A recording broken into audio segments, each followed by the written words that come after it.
ഞാൻ ഒരൊറ്റ കാര്യം ചോദിച്ചോട്ടെ, എന്റെ അപ്പച്ചൻ തല പൊട്ടിയിട്ട് 8 സ്റ്റിച്ചിട്ട് വീട്ടിൽ കിടന്നു. ഒരു പ്രാവശ്യമെങ്കിലും ഒന്നും വന്ന് നോക്കായിരുന്നില്ലേ നിങ്ങൾക്ക്? പബ്ലിക്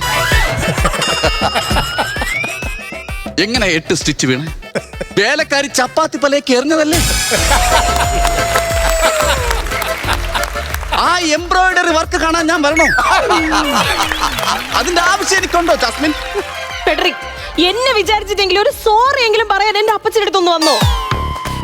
സോറി പറയാൻ നിന്റെ പപ്പ ഇവിടെ ഉണ്ടോ? ഈ ഹൈദരാബാദിൽ നിന്റെ പപ്പ ഉണ്ടോ? അത് നിങ്ങൾക്ക് എങ്ങനെ അറിയാം? എനിക്കറിയാം. നിന്റെ പപ്പ ഇവിടെ ഉണ്ടെങ്കിൽ ഈ ഹൈദരാബാദിലെ ഒരു സ്വിമ്മിംഗ് പൂളിലെ പെണ്ണുങ്ങൾ വിക്കിലിട്ട് കുളിക്കാൻ ഇറങ്ങില്ല. എനിക്ക് ഉറപ്പാണ്, കൺഫേം ആണ്, നിന്റെ പപ്പ ഹൈദരാബാദിൽ ഇല്ല. ഫെഡറിക്, പബ്ലിക്കാണ്, പ്ലീസ്. എന്നെ എന്റെ മക്കളെയും കുറിച്ച് നിങ്ങൾ എപ്പോഴെങ്കിലും ഒന്ന് ചിന്തിച്ചിട്ടുണ്ടോ?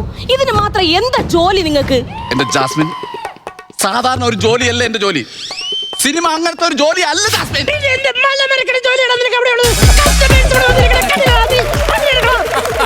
സോറി സാർ, മീറ്റർ ഒന്നെടുത്തു, എന്നാലും അവൻ പണിയെടുക്കും.